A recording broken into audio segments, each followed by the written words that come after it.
everyone. So just real quickly, you know, when we're trading, okay, if we are going to be consistent and profitable, right, we're going to have to be able to have self-review, right, and look at what we've been doing compared to what our plan was, and to see really if we're executing properly.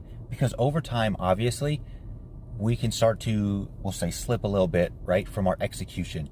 So I want to just bring this up in an example, because my plan right now that I'm using, my strategy, has been underperforming a little bit, which is normal, because obviously if we're taking an average of comparison winners to losers, obviously it's going to be above it and below it.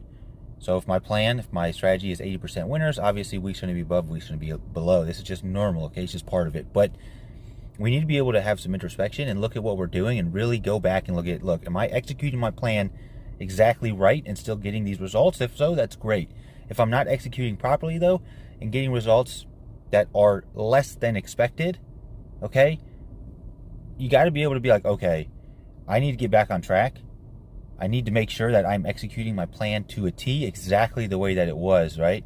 Exactly the way that I've designed it, that I've proved to work, to make sure that the plan is still working, the strategy is still working the way it should, and we don't need other minor tweaks.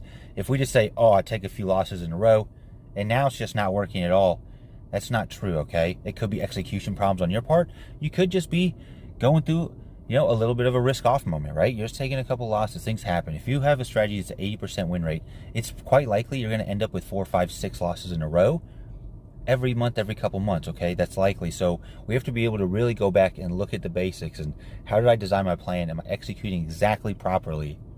Okay? Because if we can't do this, we're not going to find consistency, right? It's always about problem solving and critiquing ourselves to make sure we're doing what it is we're supposed to be doing.